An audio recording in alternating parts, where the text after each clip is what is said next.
buenas noches, amigos televidentes. Bienvenidos a un nuevo episodio de Focos y de su segmento Zoom. ¿Cómo y cuándo podría resolverse la crisis política de Nicaragua? 1 año y medio ha transcurrido desde que estalló la crisis en Nicaragua, en abril de 2018.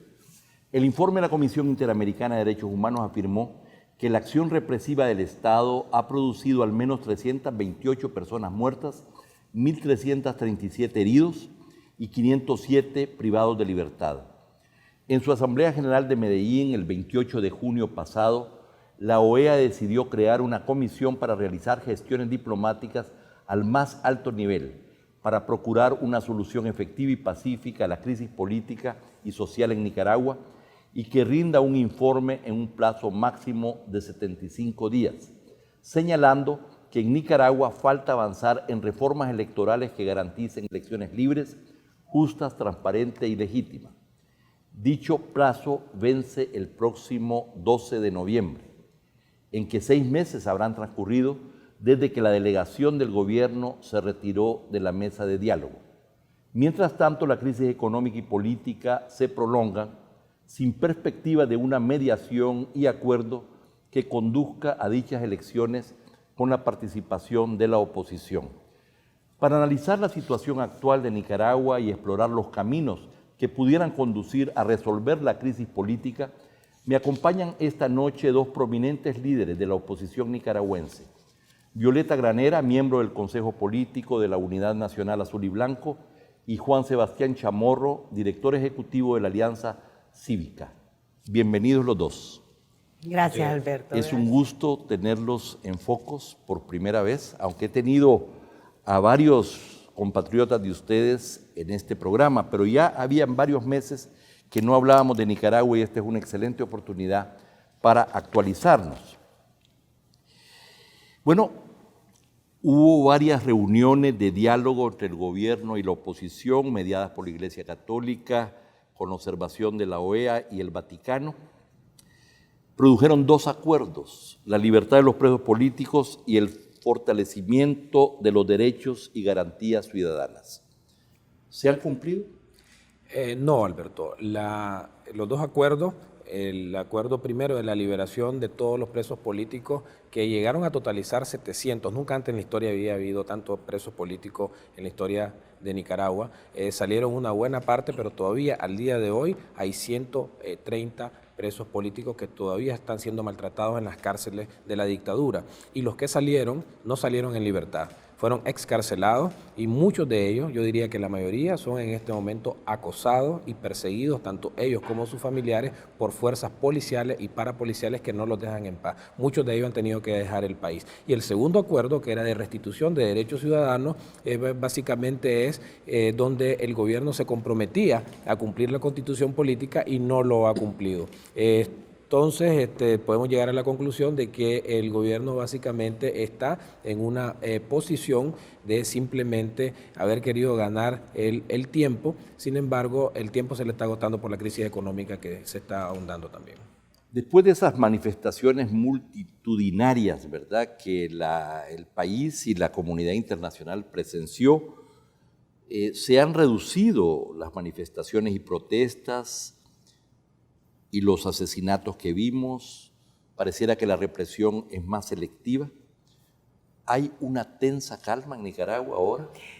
Mira, Alberto, primero quiero darte las gracias porque efectivamente el tema de Nicaragua es muy doloroso y a veces sale del ambiente mediático internacional y esta es una gran oportunidad que te agradecemos, Alberto. Pero en lo que está sucediendo en Nicaragua, nada está normal en Nicaragua, la represión se mantiene. Lo que pasa es, como bien decía, hay un cambio de estrategia en la represión y como no permite Ortega, no ha permitido las manifestaciones multitudinarias, la represión se está convirtiendo en una forma más selectiva, pero también muy cruenta, sobre todo en el campo de Nicaragua. Todos los días tenemos denuncias de asesinato, de intimidación, de persecución, especialmente, como te repito, de los campesinos y de aquellos líderes de los barrios, de gente que es más vulnerable. Así es que no estamos desmovilizados. El pueblo de Nicaragua, pese a esa represión, ha sostenido la resistencia cívica. No hay, repito, manifestaciones multitudinarias porque es absolutamente imposible. Inclusive salir a las calles, lo que podemos hacer son pequeños plantones en diferentes partes del país que demuestran que la rebelión y la protesta y el rechazo a la dictadura permanece, repito, pese a la represión. Bueno, pero después de lo que vimos, lo que fue esas manifestaciones, esas movilizaciones de diversos sectores, de estudiantes, de profesionales, de amas de casa, de campesinos, ¿verdad? Es decir, se tiró a las calles en Nicaragua y claro, vino toda la represión, y al mismo tiempo la comunidad internacional reaccionó, pero ahora pareciera que Ortega ha vuelto a recuperar el control. Esa es la percepción que existe desde afuera. ¿Qué tan cierto es eso? Bueno, lo que ha pasado es de que ha sido una represión muy cruenta. En las calles, cuando Ortega pierde las calles, lo que hace es envía a policías y parapolicías a disparar directamente contra los manifestantes que estaban en las manifestaciones cívicas y pacíficas, y la mayoría de estos asesinados, 328 que están ya documentados por los organismos internacionales, fallecen por tiros certeros a la cabeza, al cuello o al pecho. En condiciones así es bien difícil que la gente vuelva a salir a las calles. Entonces esa tensa calma, y debo decir de que a pesar de eso, el día sábado pasado estuvimos Violeta y yo en una manifestación, habían 60 patrullas, estábamos aproximadamente 200 personas, pero la idea aquí es mantener viva la protesta cívica y pacífica, pero las condiciones de represión. Nicaragua vive un estado de sitio actualmente. Si vos ondeas la bandera nacional en una esquina de Managua o en una esquina de un municipio del país, vas preso. Si vos manifestás, marchás, vas preso. Esas son las condiciones actuales que vive Nicaragua. Bueno, por muchísimos años se vio que tenía Ortega, después de controlar todos los poderes del Estado y recursos y demás, muchísimo apoyo popular, gran capacidad de movilización. Además, bueno, tenía los empleados públicos que los animaban, pero no hay duda que la percepción era de que habría Ortega para rato y que no habría una alternativa de la oposición. Sin embargo, esto pareciera que cambió y hay un parteaguas pues, de ese abril del 2018. ¿Qué apoyos tiene en estos momentos Ortega? Bueno, nosotros creemos que las fuentes de poder de Ortega son las siguientes. En primer lugar, las armas.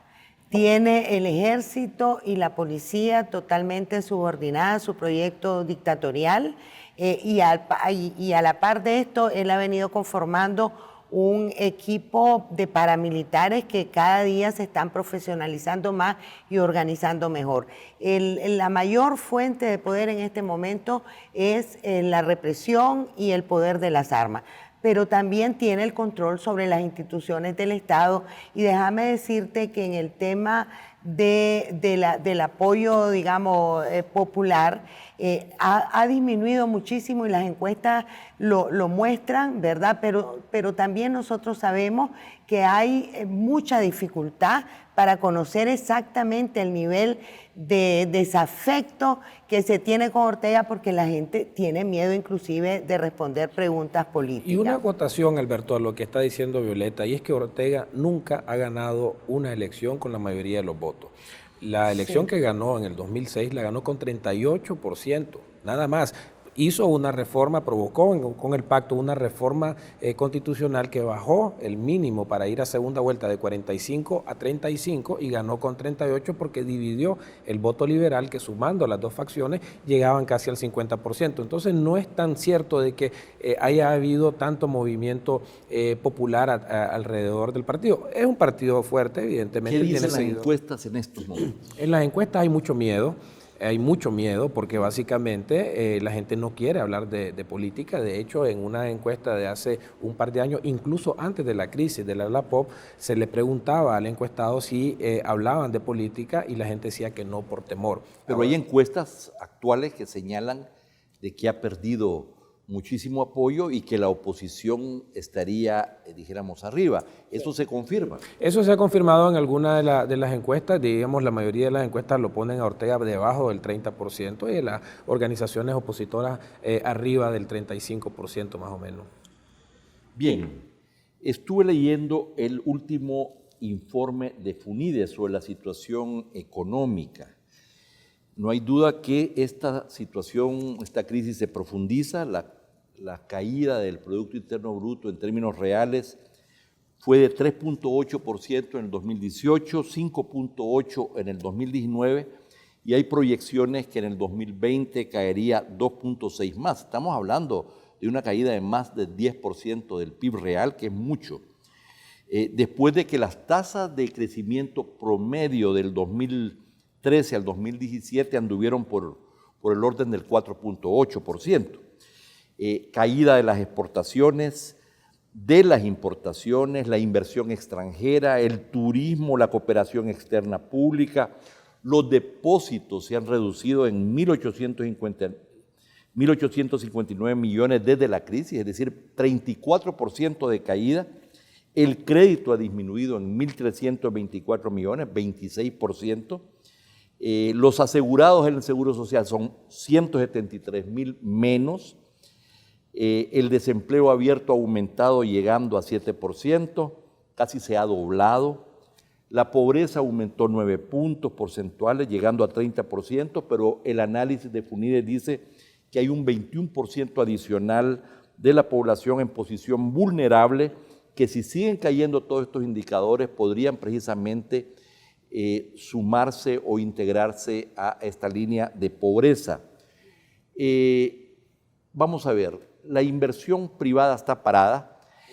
¿Ha logrado Ortega reconstituir algún tipo de entendimiento con algún sector del gran capital con quien tuvo una alianza durante muchísimos años? Definitivamente que no.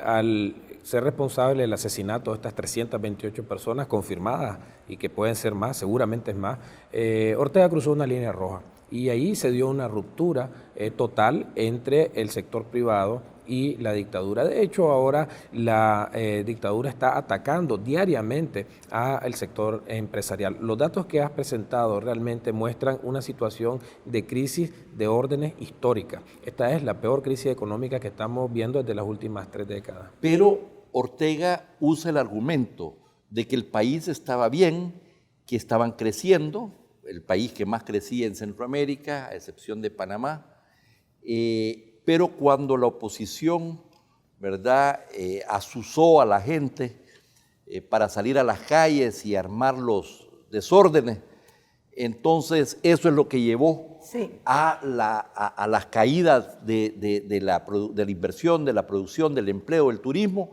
señalándole a que la responsabilidad viene de la oposición.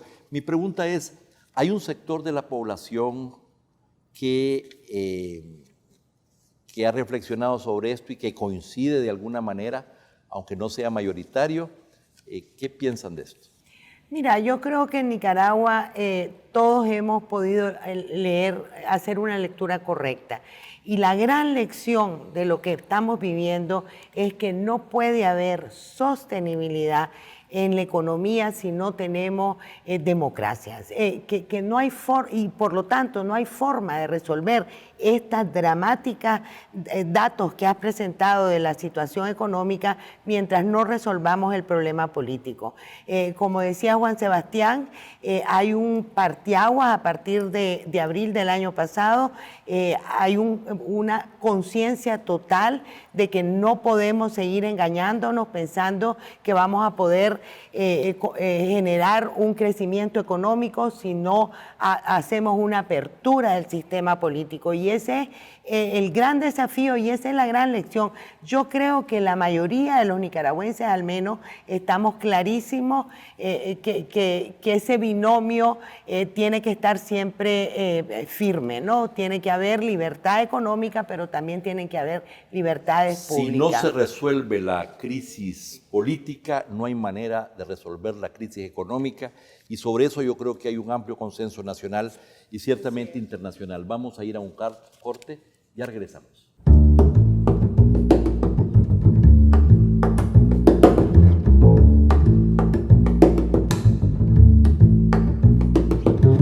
¿Cuándo y cómo podría resolverse la crisis política de Nicaragua? Es el tema que nos ocupa esta noche, conversando con Violeta Granera y Juan Sebastián Chamorro, dos prominentes líderes de la oposición de Nicaragua. El tema es cómo nos actualizamos los salvadoreños y quienes nos ven afuera sobre la vía para superar esta crisis. Y quisiéramos que en esta segunda parte le pusiéramos mente precisamente a este tema. En la medida en que la oposición no sea vista como una alternativa para resolver esta crisis, o poniéndolo en positivo, si la oposición es vista como un agrupamiento amplio que contribuya a la solución de esta crisis, en esa medida no solamente ganará adeptos, pero se verá quién está a favor del diálogo y de la solución y quién no. Y esto me parece que es un tema central. Muchos analistas, tanto en Nicaragua como afuera, consideran que si no se retoma la calle con esas manifestaciones tan importantes y si no hay presión internacional, Ortega, que es un experimentado hombre de la guerra, pero también de la política y del conflicto, Ortega no es un bebé. Ortega es un hombre de mucha experiencia. Muchos consideran que Ortega no retomará el diálogo y una eventual negociación, a no ser que se vea forzada por el balance de fuerzas nacional e internacional a hacerlo. ¿Qué opinan de esto? La mesa de la negociación se ha establecido 2 veces, producto de la presión interna. La primera fue en mayo del año pasado y la segunda fue en febrero de este año. Y en ambos procesos de negociación, Alberto, se lograron acuerdos importantes que le pudimos arrancar a la dictadura. En el primer episodio fue que llegaran los organismos de derechos humanos para que pudieran documentar la violación flagrante de estos derechos, de la violación de estos derechos. Y en la segunda, la liberación de la gran cantidad de presos políticos, como mencionábamos en el segmento anterior. Definitivamente que la presión de la calle debe continuar, tiene que continuar también la presión internacional y tiene que haber un proceso de devolución de los derechos ciudadanos constitucionales que actualmente la dictadura le ha robado al pueblo de Nicaragua. Pero, Violeta, Ortega sabrá que la situación económica no se resolverá si no se resuelve la situación política, él lo está viendo, y también verá que la situación internacional respecto a Nicaragua y particularmente en Latinoamérica no se va a superar desde el punto de vista de la opinión que les merece su gobierno, si el país no llega a un acuerdo para tener elecciones libres y redemocratizar el país. Y si eso no se hace, pues se va a agudizar la crisis económica, política y el aislamiento internacional. ¿Tú crees que no es capaz de analizar esto? Y a partir de eso proyectar que ese es el escenario más probable y a partir de ahí decidirse por un diálogo y una negociación en lugar de recorrer esto que va a implicar muchísimos costos, posiblemente más costos en vidas humanas, más presiones. Vamos a ver qué pasa si vienen las sanciones de verdad, porque hasta ahora no hemos visto a los norteamericanos actuar, ¿verdad? Sí, no suficiente. ¿Verdad? Entonces, sí. la idea es, bueno, si esto va a suceder, o muy probablemente va a suceder, no hay nadie que le pueda aconsejar o que lo lleve a entrar en razón de que más vale mejor hacerlo ahora y no pasar por ese camino tortuoso? Mira, Alberto, es importante entender la psicología de la dictadura de Ortega Murillo. Ellos definitivamente han tomado el camino de la radicalización para aferrarse al poder a toda costa. Nosotros en Nicaragua estamos clarísimos de que Ortega no ha tenido ninguna voluntad de dialogar, como bien explicaba Juan Sebastián, a pura presión se lograron esos dos acuerdos que fueron importantes, pero absolutamente insuficientes para resolver el problema de Nicaragua. Entonces aquí no nos queda más que dos caminos, que son las dos grandes líneas estratégicas que tenemos dentro de la oposición. Una es mantener y reforzar la presión nacional, a pesar de la represión brutal que está ejerciendo Ortega en el país. La presión pacífica. Y exactamente, y mantener la voluntad que demostró el pueblo de Nicaragua de dar esta batalla por primera vez en la historia de Nicaragua contra una dictadura por la vía cívica y pacífica. Eso implica mucha organización y estamos trabajando en eso intensamente, implica la generación de grandes consensos nacionales, en lo que también estamos, la articulación de una posición más amplia. La Unidad Nacional y la Alianza Cívica están trabajando en la construcción de una opción política, de una coalición política que nos prepare mejor, no solo para el momento electoral, sino para llegar a un proceso electoral como se merece el pueblo de Nicaragua, que sea verdaderamente transparente, competitivo, adelantado, como estamos pidiendo, y en condiciones de respeto a los derechos ciudadanos. Y luego el otro gran, digamos, la otra gran línea estratégica es la presión internacional. Y ahí hemos venido trabajando efectivamente, todavía quisiéramos ver mayor contundencia en la comunidad internacional. Estamos esperando el informe del grupo especial de la OEA, que ya va a salir probablemente el 13 de noviembre, que esperamos sea un informe muy contundente que prepare condiciones ya para pasar a otra fase en el tema de las sanciones dentro de la OEA. Pero en la Unión Europea también ya se acaba de aprobar un acuerdo para la implementación de sanciones que esperamos que sean pronto. Si no hay sanciones contundentes y fuertes contra el régimen de Ortega, va a ser muy difícil que Ortega entienda el gran riesgo en que se está sometiendo al país, pero también a su misma sobrevivencia. Nicaragua, igual que El Salvador, tiene una economía muy frágil y muy dependiente, ¿verdad?, de los Estados Unidos. Y esto nos lleva a que en términos de sanciones están las individuales a funcionarios que han decretado, pero lo fuerte que es el NICA Act, bloquear créditos en los organismos internacionales, el Tratado de Libre Comercio, ¿verdad?, o la aplicación de la Carta Democrática, de eso no hemos visto absolutamente nada ahora, ¿verdad? Es decir, cuando los norteamericanos se ponen a bloquear a un país.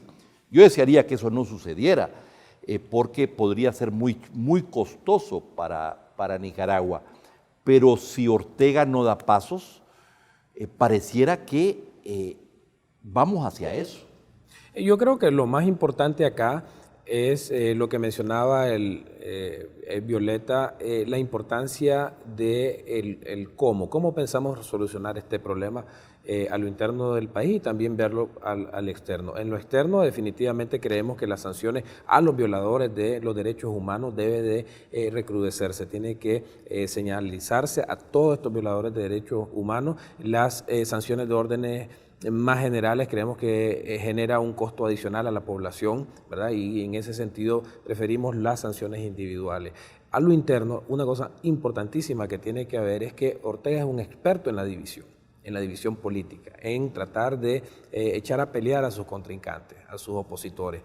Creo que ahora las condiciones están dadas para que se dé una unidad, una unión entre todas las fuerzas opositoras para que en un proceso electoral que ojalá sea adelantado, esa es nuestra posición, que sea adelantado, mostremos todo el músculo posible y convirtamos este proceso electoral en este gran plebiscito que le diga al pueblo nicaragüense que quiere democracia o si quiere continuar con la dictadura. Y estamos seguros que va a prevalecer la inmensa mayoría del pueblo nicaragüense. Oyéndolos, pero también por otras fuentes, me doy cuenta de que el discurso, la narrativa, la propuesta de la oposición ha evolucionado, es muchísimo más realista, tal vez diría yo, de que aquellos momentos de gran euforia donde creían que se trataba de que Ortega saliera, de que hubieran juicios y donde no estaban centrando el tema principal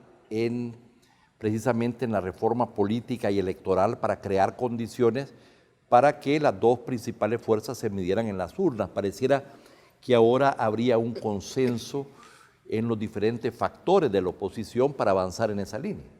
Mira, la reivindicación de abril no la hemos dejado de lado. O sea, hay una demanda de la mayoría del pueblo nicaragüense de la salida de la dictadura y lo más pronto posible.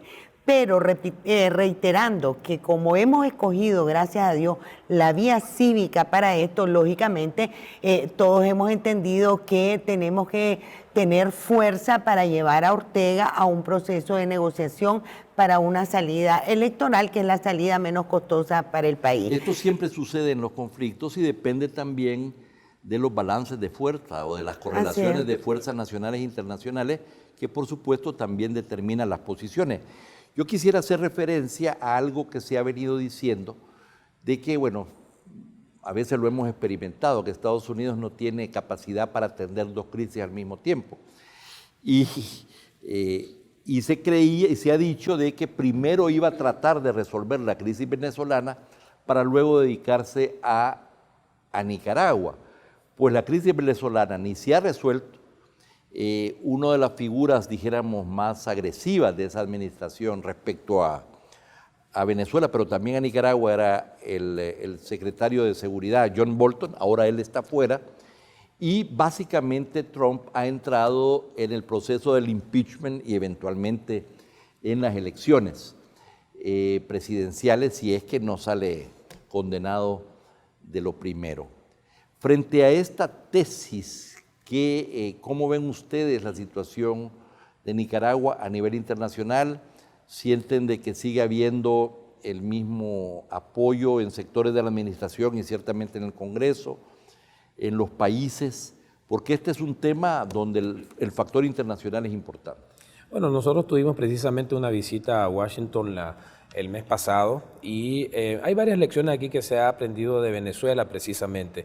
El nivel de respuesta de la OEA, con toda la lentitud que el espacio diplomático a veces impone sobre los tiempos, ha sido mucho más rápido en el caso de Nicaragua y que en el caso de Venezuela. Hay una lección aprendida, particularmente muchos países tomaron una posición un poco más indiferente en el caso de Venezuela y lo están tomando más activamente en el caso de Nicaragua. Tenemos una resolución que va a ser muy contundente, creemos nosotros, dentro de 2 semanas, con esta comisión especial de que básicamente agota, Alberto, las posibilidades ya de la OEA, y aquí solo está el camino de la aplicación del artículo 21 o otras alternativas, pero ya estamos hablando de los últimos esfuerzos diplomáticos. Y reitero, a ese esfuerzo internacional, y también tuvimos conversaciones con el Congreso y con la administración y se mostraron muy anuentes a continuar viendo a Nicaragua con mucha atención porque, y sobre todo a la luz de este proceso electoral que esperamos nosotros se pueda adelantar para llevar la solución a esta crisis social, económica, política por la vía pacífica a través de elecciones libres, transparentes, observadas, previo a algunas reformas electorales y adelantadas también que lo hemos planteado. Esa es la solución que nosotros, a tu pregunta de el cómo. El cuándo creo que es la dictadura, de alguna manera la que tiene la llave ahí. Nosotros quisiéramos que este proceso electoral, contestando al cuándo, sea lo antes posible para minimizar el costo que está sufriendo el pueblo de Nicaragua. Con el informe de la OEA, de nuevo se va a discutir Nicaragua. Van a haber una serie de propuestas y esto me da la impresión que va a aglutinar también a las posiciones no solamente de los países latinoamericanos, van a incidir en Europa, pero ciertamente también la de los Estados Unidos, donde a mí no me cabe la menor duda que hay un consenso bipartisano sobre una solución democrática y electoral a la crisis nicaragüense. Quien esté pensando que hay posibilidades de divisiones, pues está pensando, es un wishful thinking, como dicen. Pero, o sea que vamos a volver a oír de nuevo de Nicaragua y este periodo que se viene va a ser muy importante. Ojalá que se retome el diálogo sobre bases realistas de ambos lados y que podamos ir a elecciones. Si van a ser anticipadas o no anticipadas, bueno, anticipadas como es la propuesta de la oposición, veremos qué dice Ortega, pero anticipadas o no, no hay solución a la crisis que no sea midiéndose electoralmente. Y esto es muy importante. Tengo que cortar por razones de tiempo. Quiero agradecerles la presencia a ustedes esta noche y cuando pasen por El Salvador, que lo están haciendo con más frecuencia, ojalá que nos vengan a visitar y podamos seguir actualizando. Muchísimas gracias, Alberto. Muchas gracias. Gracias, Alberto. Muchísimas gracias. Y a ustedes, amigos televidentes, no nos cambien, hay mucho más contenido en Focos.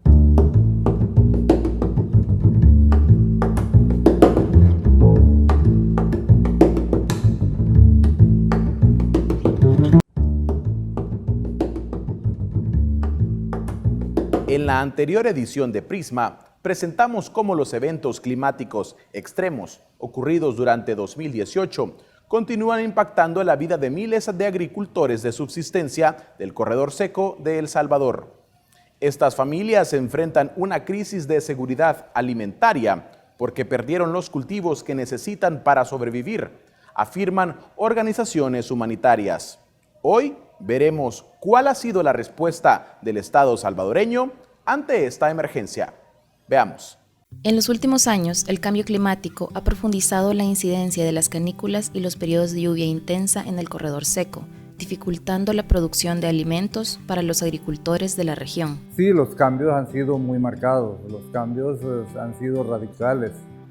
Vemos en los últimos tiempos que el cambio climático se manifiesta tanto que cada día se ve un poco complicado, más complicado para lo que es el cultivo, para la producción, ¿verdad? De lo que sea, de cualquier cultivo que se está dando. Los agricultores de subsistencia, en particular, enfrentan grandes obstáculos para recuperar sus cultivos tras cada evento climático extremo. Debido a que estas familias dependen de la cosecha para alimentarse y subsistir, el Estado debe tomar medidas urgentes para evitar que se ponga en riesgo su seguridad alimentaria, opina Diego Recalde, representante de la FAO, la Agencia de las Naciones Unidas para la Alimentación y la Agricultura.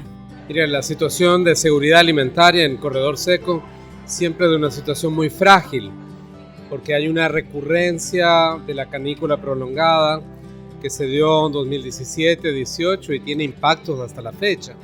Porque las familias pobres, las que están en subsistencia o infrasubsistencia, no tienen la capacidad para volver a comprar semilla y volver a plantar y los insumos que eso también requiere. Entonces se necesita la acción del Estado, de la cooperación para, mantenerlos hasta que la nueva cosecha pueda salir y mejoren sus ingresos, paguen sus deudas. La FAO recomienda que el Estado además desarrolle programas a mediano y largo plazo para generar resiliencia al cambio climático y disminuir su impacto en la vida de los agricultores. A pesar de su alta vulnerabilidad, El Salvador no tiene un plan de respuesta a la crisis del corredor seco. El proyecto más ambicioso en este sentido es el RECLIMA, que iniciará el próximo año con el apoyo de la FAO y que busca la recuperación de suelos y paisajes forestales, así como promover el buen manejo de cuencas. El problema es cómo construimos unos medios de vida más adaptados al cambio climático y más resilientes. Entonces hay que recuperar suelos, hay que reforestar, mantener los acuíferos y obviamente otras acciones que van a permitir recuperar esos suelos y esa producción en estas zonas. Pero mientras estas medidas dan sus primeros resultados, la actual inseguridad alimentaria de los agricultores de subsistencia en el corredor seco continúa sin ser atendida por el Estado. El consorcio humanitario conformado por Oxfam, Save the Children, Visión Mundial y Catholic Relief Services desarrolla un proyecto en los municipios más vulnerables de la región para diversificar los cultivos de las familias que viven de la agricultura y optimizar su uso del agua. Este tipo de proyectos no solo brindan asistencia técnica e insumos a los agricultores, también promueven el trabajo comunitario, generando redes que fortalecen su capacidad de resiliencia. El tema de riego ya establecido nos sirve para regar las plantas de hortalizas. En este caso vamos a sembrar tomate, chile, pepino, rábano y ejote. Esas son las variedades que vamos a tener en nuestro huerto, pues todo práctico. Es nuestra primera experiencia, pero se ve bien bonita y pues se ha visto que es más sencillo de trabajarlo, pues si aquí unidos todos, yo sé que va a salir adelante y todos nos vamos a apoyar. Trabajamos 5 personas, 5 familias, entre esas 3 mujeres y 2 hombres. El consorcio de ONGs ofreció al Estado su experiencia y apoyo para generar un plan de atención a la emergencia en el corredor seco, pero hasta la fecha no ha existido ningún acercamiento. FOCO solicitó al Consejo Nacional de Seguridad Alimentaria una entrevista para conocer las medidas que se están tomando para superar la crisis, pero no respondieron a la solicitud planteada desde hace 3 semanas.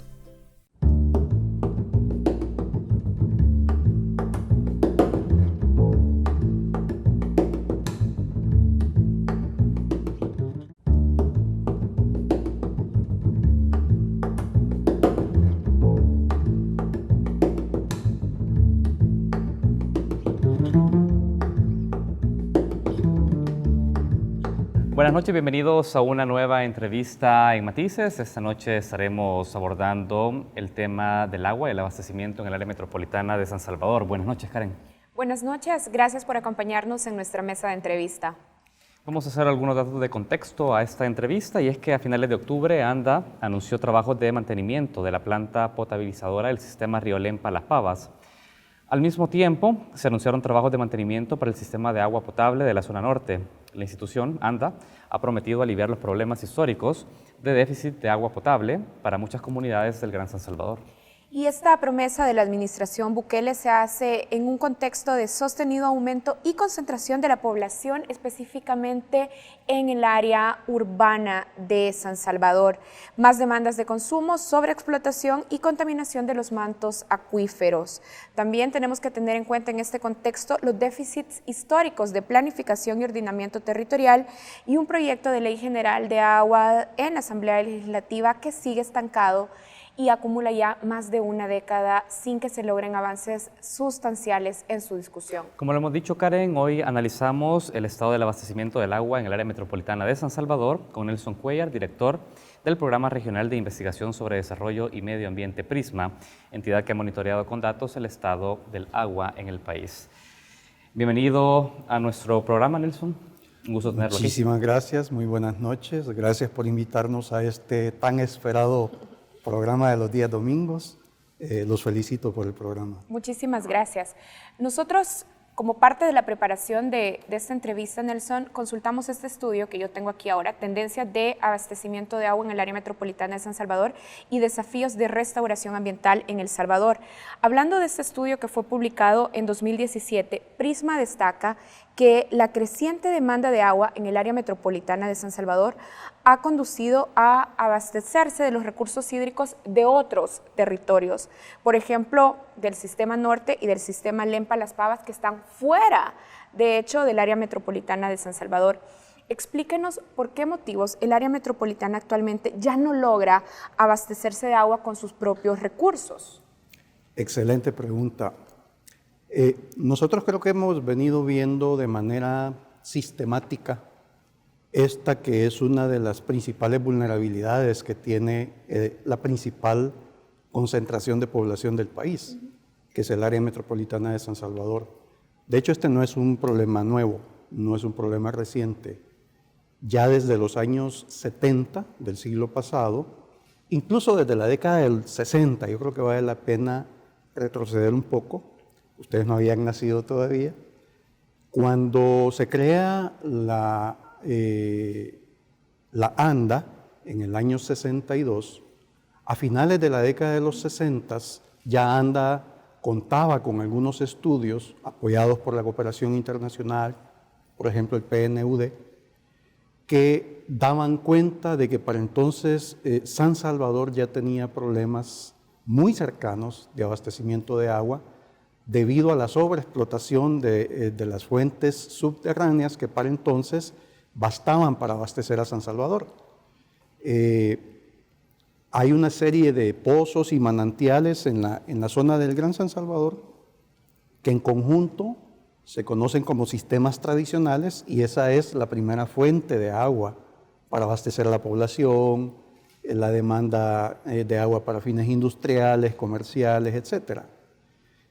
Esos estudios de finales de la década de los años 60 ya indicaban que el acuífero de San Salvador estaba siendo sobreexplotado a un ritmo más o menos de medio metro por año. Solo para que le quede claro también a las personas que nos están viendo, el acuífero de San Salvador, estamos hablando de mantos de agua subterráneos en el Gran San Salvador. Correcto, que básicamente están ubicados en la cuenca del río Acelguate. Y ya estaban en riesgo, como está diciendo, para finales de los 60 y principios de los 70. Exactamente. Bien. Entonces, la demanda prevista para la siguiente década llevó, allá para los años 70, llevó a la necesidad de hacer nuevos estudios e identificar fuentes adicionales de agua. Y a mediados de los años 70, finales de esa década, se identificó la cuenca del Río Sucio, la zona de la Libertad, como el potencial de agua más cercano, considerando que no se podía seguir sobreexplotando el acuífero de San Salvador. Es importante mencionar aquí también de que tanto en la década de los 70 y ya voy a mencionar en la década de los 80, hubo intentos de proteger el acuífero. De hecho, en 1974, en base a la ley forestal, se decretó la primera zona protectora del suelo para la zona de San Salvador, justamente tratando de regular el crecimiento urbano en esta zona para proteger el acuífero de San Salvador. Con el tiempo eso no fue suficiente, las acciones que se tenían que haber implementado no se implementaron por problemas de distinto tipo. Incluso ya para la década de los 80, con el conflicto, eso se complicó todavía más. Ahora, Nelson, solo para poner esta situación también con otro elemento de análisis, a pesar que se tenía diagnosticado que era importante conservar el acuífero de San Salvador, la proyección respecto al crecimiento poblacional nos indicaba que tarde o temprano, aún con cuidado, este acuífero iba a ser limitado para abastecer de agua el área metropolitana. Sí, sí, y es justamente lo que pasó. O sea, sí o sí había que buscar una alternativa de abastecimiento. No solamente en la década de los 70, sino también en la década de los 80, justamente por el crecimiento de la población, y aquí hay necesidad de incorporar en el entendimiento de este proceso, digamos, que el país desafortunadamente tiene una dinámica de atracción de población a esta zona del país por la falta de opciones de empleo, de opciones económicas en el resto del país, ¿no?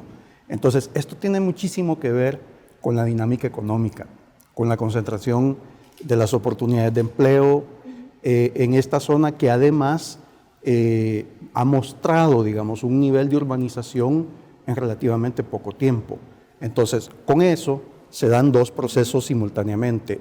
Por un lado, entre más se va concentrando y aumentando la población acá, hay más demanda de agua, no solo para consumo humano, sino también para los otros usos. Ahora bien, usted nos ha explicado ya un poco de dónde viene esta situación de crisis y de dependencia de sistemas de abastecimiento que están fuera del área metropolitana de San Salvador. Ahora, teniendo en cuenta que el porcentaje, la mayor parte de abastecimiento de agua potable del área metropolitana de San Salvador viene de estos dos sistemas fuera, el sistema de la zona norte y el sistema del río Lempa-Las Pavas. Coméntenos cuál es la situación, Nelson, de ambos sistemas. ANDA ha estado anunciando, como ya lo comentábamos en introducción, trabajos de rehabilitación en ambos sistemas, pero ¿cuál es la situación que Prisma diagnosticó para estos sistemas? Ya. Creo que es muy importante esta pregunta porque hay una tendencia bastante fuerte a ver la situación crítica, digamos, desde una perspectiva más técnica, que eso, de hecho, hay un problema técnico, digamos, de los sistemas. Actualmente, en conjunto, San Salvador se abastece, podríamos decir, de 3 fuentes, las fuentes tradicionales que todavía dependen del agua del acuífero de San Salvador, que, digamos, están como en un comportamiento de provisión de agua más o menos constante. Luego, el sistema Zona Norte, que se entró en operación en la década de los 80 como parte de los estudios que se hicieron previamente, es una serie de varias fuentes de agua que bombean de una distancia de más de 20 kilómetros hacia San Salvador. Estamos hablando también de sistemas que ya tienen varias décadas de vida. Y eso da lugar, digamos, a la necesidad de mejoras continuas. De hecho, el fin de semana recién pasado, no solo el sistema de Las Pavas fue objeto de mejoras, sino también el mismo sistema de la Zona Norte. Solo para dejar claro al televidente, cuando hablamos de mejoras y no entrar a aspectos técnicos, ¿hablamos de un tema del bombeo debido a la distancia o qué tipo de mejoras? En el caso de la Zona Norte, del sistema Zona Norte, fueron mejoras más de tipo del sistema eléctrico de conducción. A diferencia del sistema de Las Pavas. El sistema de Las Pavas, de nuevo, en la década de los 80, los estudios decían la demanda está crecientemente acelerándose en San Salvador y ya no va a ser suficiente abastecer. Entonces, más o menos a finales de los 80, como más o menos 88, se comienzan los trabajos de lo que ahora conocemos como planta de Las Pavas, y comenzó paulatinamente a operar a partir del 93. Ese fue un proceso que duró más o menos hasta finales de la década de los 90, en donde paulatinamente iba aumentando su nivel de producción de agua hasta que llegó, digamos, a su máximo. Pero a diferencia de los sistemas tradicionales y del sistema Zona Norte, estos dos sistemas se abastecen de agua subterránea, de agua de acuíferos. El sistema de Las Pavas se abastece de agua superficial directamente del río Lempa. De hecho, esta planta está ubicada en el municipio de San Pablo Tacachico, en La Libertad, cerca de Santana, sobre el río Lempa. Entonces, a diferencia de los otros sistemas, ahí la bocatoma de Anda, desafortunadamente, no solamente toma agua, sino también una serie de partículas, de lodos, de sedimentos, que en parte, digamos, desde un punto de vista técnico, es lo que complica a esa planta en particular. Usted ya ha señalado un aspecto importante. Un sistema tradicional y sistema Zona Norte se abastecen de agua subterránea, sistema Río Lempa Las Pavas de agua superficial. Probablemente en esa respuesta trate de explicarnos esto, pero la pregunta es, ¿por cuánto tiempo más va a ser sostenible el abastecimiento por esas 3 fuentes de agua, teniendo en cuenta que los recursos son limitados, pero la concentración de población, quizás no tanto el crecimiento demográfico, pero sí mucha más gente migrando hacia el área metropolitana, sigue en aumento? ¿Por cuánto tiempo más es sostenible el abastecimiento de agua por estas vías? Es bien difícil quizás dar un dato en ese sentido. Sin embargo, ya estamos en presencia de un problema de sostenibilidad. Tanto de los sistemas tradicionales, que son los más antiguos, y aquí yo voy a hablar de otro problema que tenemos, como del sistema de Las Pavas, que es como el más vulnerable, digamos.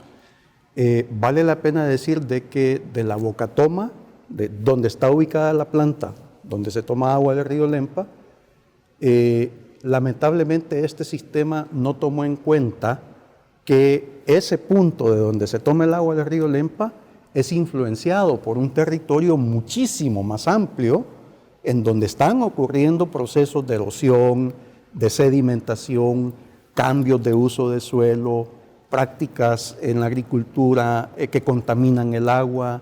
Y si nos vamos un poquito más arriba, también, digamos, la planta se ve afectada por lo que sucede en Honduras, en Guatemala, como parte de esa porción de la cuenca del río Lempa, ¿no? Entonces, lamentablemente, digo, esa no es una consideración que se tomó en cuenta Y de esto se habla poco. De hecho, para nosotros en Prisma ocurre una paradoja.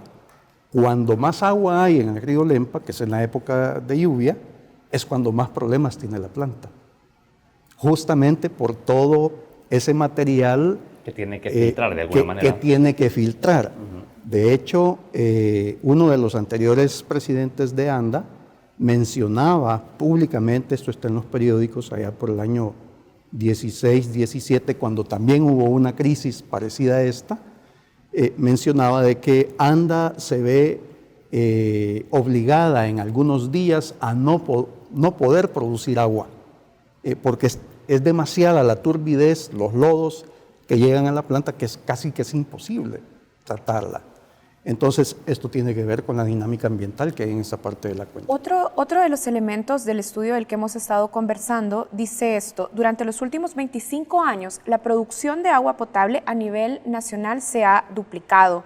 Entre 1990 y 2015, la producción de agua potable en el área metropolitana de San Salvador aumentó en un 66%, pero a pesar de eso, Nelson, muchos barrios y colonias del área metropolitana de San Salvador siguen afectados porque no tienen agua potable en sus casas. ¿Cómo explicamos esta paradoja también? Sí, aquí hay varias paradojas. Nelson, quisiera que nos conteste eso al volver de la pausa. Con gusto. Enseguida continuamos con más de esta entrevista en Matices.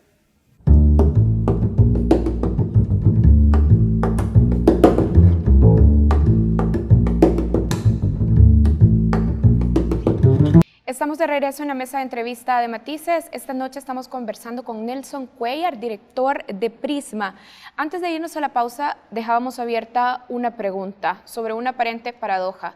La capacidad de producción de agua potable en el Gran San Salvador se ha incrementado, pero muchas familias siguen sin tener disponibilidad de agua en sus casas. ¿Por qué? Sí. Esa pregunta es interesante porque nos ayuda a entender otro tipo de problemáticas que atraviesan los sistemas de abastecimiento de agua. Yo quiero aprovechar para auxiliarme de una serie de gráficos que nos van a ayudar a entender más fácilmente esta situación. Ciertamente, en los últimos 25 años, el país a nivel nacional, y aquí estamos hablando de la cantidad de agua producida por ANDA, fundamentalmente, que es el principal oferente de este servicio a nivel nacional, ¿no? Entonces, nos da una buena idea de qué es lo que está sucediendo a escala nacional. Ciertamente, como podemos ver en este gráfico en la esquina superior izquierda, que muestra la evolución de la producción de agua potable de ANDA, el país en 25 años casi que duplicó la producción de agua. Y esa es una buena noticia. O sea, es un esfuerzo que no se puede obviar. Y ahí, digamos, hay una consideración importante en términos de cómo en este periodo la producción de agua para la zona fuera de San Salvador también aumentó, no solo en el área metropolitana de San Salvador. De hecho, en términos relativos, aumentó más la producción de agua para la zona oriental, para la zona occidental y para la zona central del país, de lo que relativamente aumentó en San Salvador, pero aumentó en todas las zonas. Sin embargo, si uno ve en el gráfico inferior izquierdo, se puede ver la evolución del consumo. Aquí estamos hablando de volúmenes. El consumo reportado por ANDA entre 1990 y 2015 alcanzó su máximo más o menos allá por el año 2002, 2003, y a partir de ahí ha venido disminuyendo. Entonces, ¿cómo entender si en el país hay producción de agua potable mayor? ¿Cómo entender que hay menos consumo en términos de volumen? El agua no queda almacenada. Entonces, ¿qué pasa con el agua? Aquí hay que considerar que también todos los sistemas de agua de ANDA a nivel nacional tienen un problema que ANDA mismo lo denomina como pérdidas y fugas. En los sistemas más viejos, digamos, más obsoletos, este no es un problema nuevo. incluso en los boletines estadísticos y en la información estadística de ANDA, se da cuenta de que de esta gran cantidad de agua que se produce, más o menos se pierde la mitad o se fuga la mitad. Lamentablemente no hay datos para ver detalladamente cómo se desmonta este concepto de pérdidas y fugas, pero tiene que ver mucho con fugas por problemas de tuberías, de cañerías, de las fuentes de transmisión, ¿verdad? Pero también tiene que ver con conexiones ilegales, con robos de agua. Entonces, ahí hay, digamos, una problemática que no está suficientemente transparentada. Nelson, explíquenos algo. Usted acaba de decirnos que esta aparente paradoja entre una duplicación de la producción de agua a nivel nacional, pero una reducción en el consumo de agua, se debe en gran medida a las fugas y pérdidas de agua de la transmisión que se da de los sistemas a las casas. En buena parte. ¿Sabemos el porcentaje de cuánto se incide en bajar el consumo, estas fugas y pérdidas? O sea, ¿será la principal causa eso?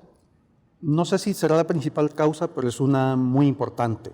Es que, otra es, de todo el agua que se produce, digamos, una buena parte se pierde, se fuga, que no llega, digamos, al chorro de la gente. También está el problema de que la poca agua que queda, digamos, se administra, por decirlo así, la escasez. Hay un estudio del Ministerio de Medio Ambiente del año 2015, solamente para el municipio de San Salvador, que da cuenta de cuál es la calidad del servicio de agua en distintas zonas del municipio de San Salvador. Hay zonas de San Salvador que cuentan con agua todos los días y todas las horas. Eso es fundamentalmente la zona del centro de San Salvador, la zona de la colonia Escalón, que es donde ahora está concentrado más la actividad comercial de servicios, ¿verdad? ¿Hay un criterio técnico o hay alguna explicación por la cual esas zonas tienen prioridad para que haya un abastecimiento pleno de agua respecto a otras? Podría ser que lo haya, yo en lo personal no lo conozco, supongo que sí. Eso es inequidad de acceso al agua. Exacto, entonces a eso vamos, que hay otras zonas en el municipio que cuentan con agua no todos los días, incluso hay unas zonas, las menos, pero hay algunas zonas que solo tienen agua 2 días a la semana. En otras zonas el servicio es intermitente, es irregular durante el día, entonces ahí estamos hablando de cómo se administra esa escasez y obviamente esto incide muchísimo en las protestas de la gente que no cuenta con un servicio de calidad ni suficiente, digamos, para abastecer sus necesidades de agua, ¿no? Hablando justamente de esta situación, el presidente de ANDA dice que no se puede hablar de escasez de agua. De hecho, ha dicho que más bien se trata de un problema de gestión, de mala distribución y de falta de inversión. Pero Prisma, por el contrario, ha afirmado en este estudio que estábamos comentando al principio que parte del problema es que por años se ha invertido solo en infraestructura, en equipos y en tecnología para proveer agua potable en el corto plazo. ¿Nos podría explicar por qué este diagnóstico de lo que dice el presidente actual de ANDA es tan diferente del diagnóstico de Prisma? Yo creo que al final no estamos hablando de cosas tan distintas. Okay. De hecho, lo que menciona el presidente de ANDA creo que es totalmente comprensible, digamos. Sin embargo, nuestra insistencia en el caso ya de Prisma tiene que ver más con que en esta manera de plantear el problema, de entender el problema y de hacer y de tomar decisiones para gestionar soluciones frente a este problema, la dimensión ambiental no es parte de la manera en que se está, digamos, abordando la problemática. Y aquí de nuevo hay otra paradoja. En los años 90, a mediados de los años 90, el sistema de estructuración de costos por metro cúbico de agua producido de ANDA incluía 5 componentes.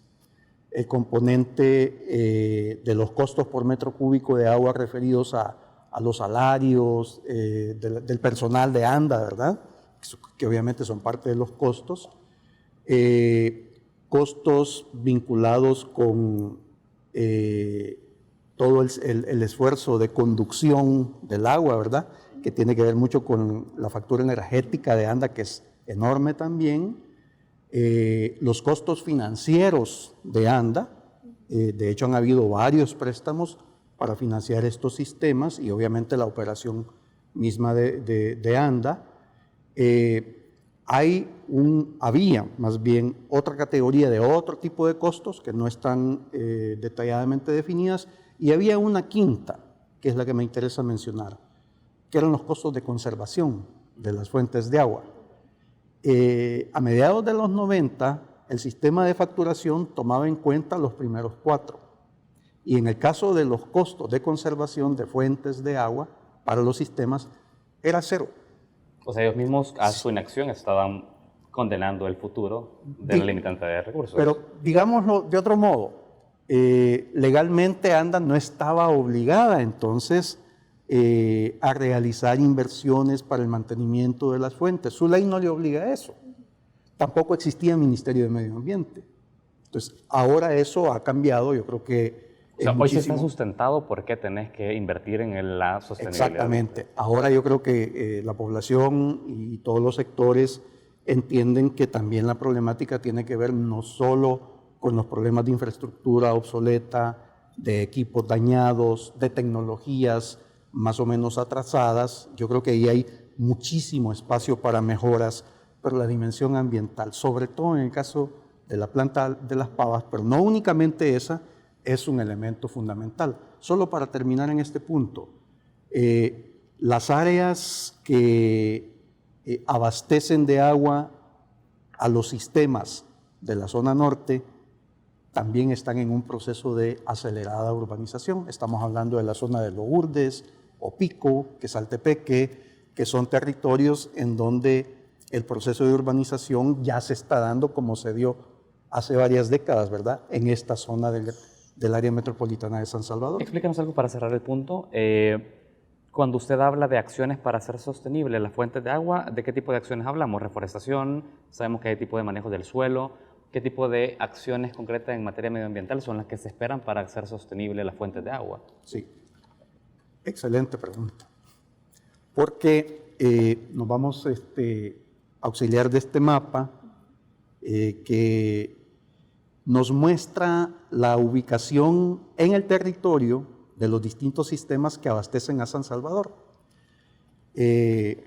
Uno puede ver en este mapa cómo la zona metropolitana de San Salvador, que es la mancha negra, ahí cerca del área del lago de Ilopango, sigue dependiendo del acuífero de San Salvador. En los años 70 se decretaron estas zonas protectoras del suelo, que incluían una zona del volcán de San Salvador y el área también del Cerro de San Jacinto, como fuentes o como zonas, digamos, importantes para los procesos de infiltración hacia los acuíferos, ¿verdad? Sabemos que la expansión urbana no permitió hacer algo por conservar estas zonas al punto que se urbanizó más o menos la mitad de las zonas de infiltración de agua del acuífero de San Salvador por el crecimiento urbano. La construcción como un sector dinámico también en la economía se enfrenta también con estos dilemas y desafíos. Pero fuera del acuífero de San Salvador, el proyecto Zona Norte también tiene 2 áreas que inicialmente se decretaron, porque hubo un decreto como aguas de reserva para el área metropolitana de San Salvador. Una tiene que ver con la zona del Playón, de la zona de Opico a Quesaltepeque, que también se sabe muchísimo de la importancia de esa zona del Playón por la alta capacidad de infiltración que hay ahí. Pero hay otra porción, más o menos de la zona de Opico hacia el lago de Coatepeque. O sea, el sistema Zona Norte, las fuentes de donde se toma agua, dependen de un territorio muchísimo mayor. Entonces, lo que suceda en esos territorios, tarde o temprano, incide también en la sostenibilidad de este otro sistema. Y finalmente, En la planta potabilizadora de Las Pavas, que en el mapa podemos ver esta gran zona verde que abarca zonas de Metapán, Santa Ana. Si nosotros nos fijamos qué es lo que está sucediendo en ese territorio, ahí está la región del Trifinio, claro, el bosque de Montecristo, pero fuera de eso no hay cafetales. Ahí hay una fuerte prevalencia de producción de granos básicos con procesos bastante problemáticos, digamos, de erosión y de sedimentación que terminan afectando. Entonces, solo para terminar el punto, es importante tomar en cuenta también esfuerzos de otro tipo que tienen que ver con cómo se transforman las prácticas productivas en la agricultura, y sobre esto hay diversos esfuerzos también que valdría la pena ver cómo se vinculan con estos desafíos del agua para San Salvador, y ahí hay muchísimas experiencias de donde también aprovechar. Muy bien. Bueno, el tiempo se nos ha pasado muy rápido y nos quedamos definitivamente con esta lectura que nos hacía sobre la importancia de no olvidar la dimensión ambiental y sobre todo de tener en cuenta la importancia de conservar todos los territorios que rodean a los sistemas de las plantas de agua potabilizadora y no solo concentrarse en el tema de la infraestructura y la tecnología. Muchísimas gracias. Gracias, Nelson. No, gracias a ustedes. Buenas noches. Nosotros hacemos una pausa, así cerramos Matices, ya regresamos.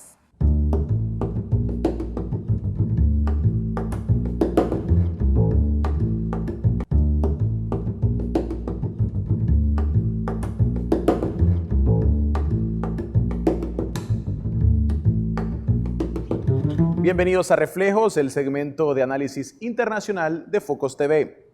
El gobierno de los Estados Unidos anunció una extensión de 1 año a los permisos de trabajo a los salvadoreños amparados en el estatus de protección temporal, TPS, a la espera de una resolución judicial que determine si está apegada a derecho la cancelación de este programa.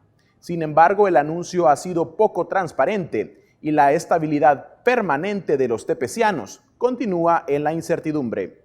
Para profundizar sobre el tema, enlazamos hasta Washington, D.C. con Ana Sol Gutiérrez, salvadoreña y ex legisladora de Maryland. Bienvenida a Focos, Ana Sol. Para mí es un gran placer estar nuevamente con Focos TV. Gracias. Bien, ¿qué significa este anuncio que extiende el permiso de trabajo para los salvadoreños amparados en el TPS? ¿Qué implicaciones tiene? Bueno, mire, tenemos que tener claro de que esto no es una extensión de acuerdo de las condiciones del programa TPS. En realidad está fuera de lo que ha sido el programa TPS tradicional, que conlleva aprobaciones de muchos departamentos, ministerios, a tal caso que cuando me avisaron que querían que hiciera comentarios, me fue muy difícil encontrar avisos formales. En otras palabras, no es una prórroga formal de TPS. Esto ha sido un anuncio que está reflejado dentro de tratados que se han elaborado entre El Salvador y Estados Unidos, de los cuales no está todavía claro qué son el quid pro quo que viene con esta prórroga de 1 año, ni se sabe realmente los detalles, cuándo empieza, cómo es el proceso.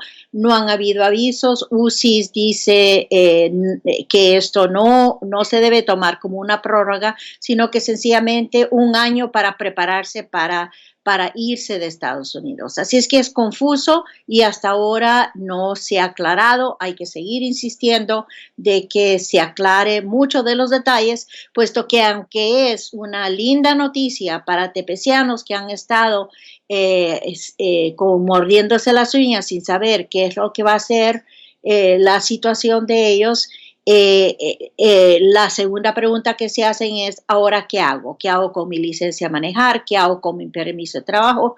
¿Cómo demuestro de que esto realmente es una extensión y hasta qué periodo? Así es que está todavía, a mi parecer, demasiado confuso esta decisión, y que nuestro gobierno debe tratar de aclarar los detalles, porque como dicen, el diablo está en los detalles. De acuerdo con su análisis, el anuncio es opaco y mientras que en El Salvador se vendió como una extensión del TPS, en realidad el programa está terminado y lo que ocurre realmente es una prolongación de la incertidumbre sobre la estabilidad de los más de 200,000 tepecianos. ¿Es así? Exactamente, lo ha dicho muy justamente y es por eso que yo insisto de que así como se hizo gran alarde con un video anunciando el año, también ahora al trabajo se tiene que pedir que cómo son las condiciones de esto y qué se puede esperar al final del año. Eso yo creo que como mínimo nuestro gobierno se lo debe a todos los tepecianos para que ellos entiendan qué es lo que es la condición bajo la cual ellos pueden seguir acá. Ahora bien, ¿cómo analizar el contexto político de este anuncio de cara a la elección presidencial en Estados Unidos y por su parte en El Salvador con el deseo de cosechar una imagen favorable para el presidente Bukele? Mire, yo diría que esto es un cuchillo de doble filo. Las consecuencias, a mi parecer, para El Salvador son bastante negativas, puesto que de lo que se sabe de las condiciones, de lo que tenemos que hacer nosotros, es volver a nuestro país en una agente de migración para Estados Unidos y va a tener que procesar con datos biométricos que son muy invasivos a la privacidad y a los derechos humanos, volvernos nosotros ese agente para que la gente no llegue a la frontera sur de Estados Unidos. Eso no creo que se puede tapar y decir que esto está todo bien. Espero que estos tratados tengan que ser revisados por la Asamblea Legislativa y que todos los detalles se vean, porque se habla de incrementar la seguridad nacional. Eso, ¿qué es lo que significa? ¿Cuánta ayuda militar tendríamos que aceptar para que los Estados Unidos haga lo que ellos quieran hacer en nuestro país? Ahora, el otro filo, es importante estar al tanto de lo que está pasando aquí en Estados Unidos. Hoy mismo ha habido ya la declaración inicial formal de que sí se va a hacer el proceso de impeachment, que es para retirar al presidente Trump. Sencillamente empieza el proceso formal y público. Pero el punto más importante para los tepecianos es que nosotros venimos luchando de que los que tienen TPS, no solamente de El Salvador, sino de todos los otros países involucrados, lleguen a tener la residencia permanente, que es lo que todos buscan, y que luego hay un camino hacia la ciudadanía. Esa medida ya pasó en la Cámara de Representantes. En otras palabras, ya tenemos una ley aprobada en la mitad del Congreso. Si Trump realmente quisiera premiar a El Salvador y darnos un mensaje positivo, ¿por qué no entonces decirle al presidente del Senado de que apruebe la ley que ya está lista para darnos no solamente una extensión de un año, sino que una residencia permanente? Pero ahí vemos de que es un juego político en el cual realmente somos tal vez una ficha dentro de este juego y no realmente los que estamos definiendo el futuro que todo el mundo ansía. Y finalmente, ¿cuál es el rol de las Cortes Federales que analizan actualmente varios casos en proteger los derechos adquiridos de los tepecianos? ¿Cómo van estos procesos judiciales? Aquí las cortes son nuestros amigos y las cortes federales en Estados Unidos son las que tienen la última palabra. No va a ser hasta que el proceso que ahora ya está en las cortes decidiendo si fue apropiado que Trump eliminara el programa o no, eso está todavía en proceso de decidirse. Si las cortes deciden a favor nuestro, es obvio que va a haber otra apelación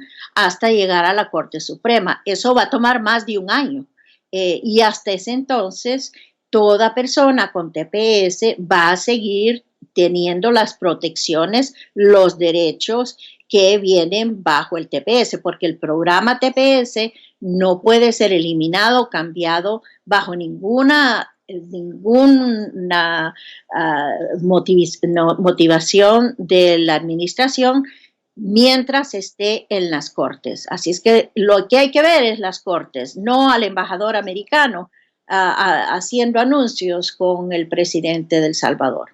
Muy bien, muchísimas gracias, Ana Sol. Gracias por acompañarnos en Focos. Gracias a ustedes y estoy a sus órdenes. Con esto concluimos nuestro segmento Reflejos. Para ver este y otros análisis internacionales, ve a focostv.com. Ya regresamos.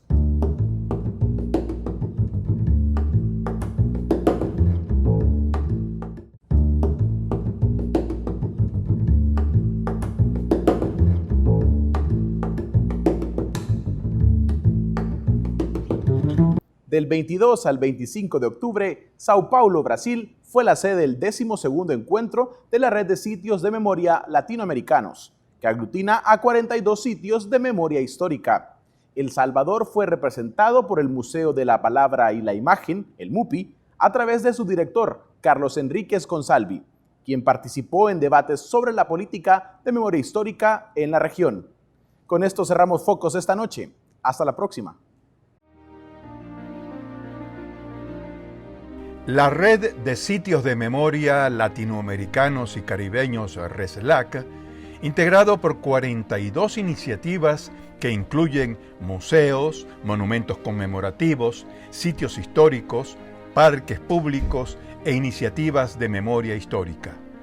Anualmente, esta red, adscrita a la Coalición Internacional de Sitios de Conciencia, reúnen a instituciones que trabajan en la recuperación de las memorias colectivas.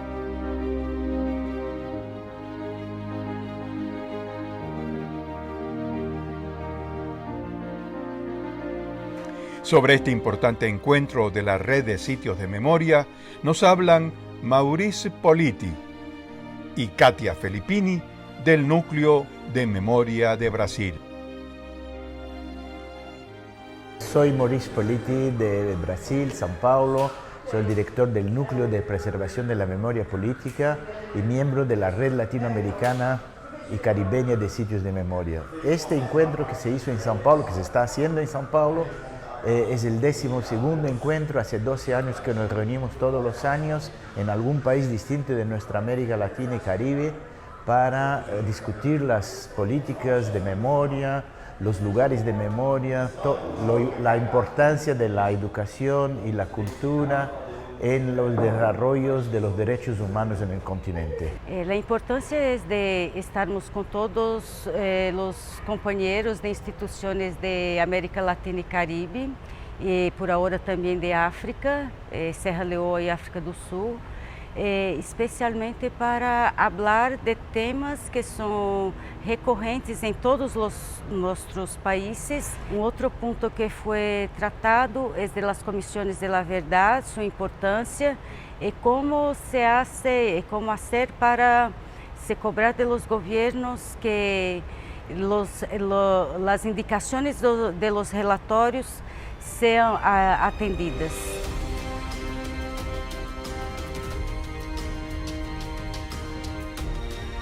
El Encuentro Latinoamericano de Iniciativas de Memoria Histórica en Sao Paulo finalizó con un exhaustivo análisis sobre el desarrollo histórico de las comisiones de la verdad en Sudáfrica, Sierra Leona, Colombia y México.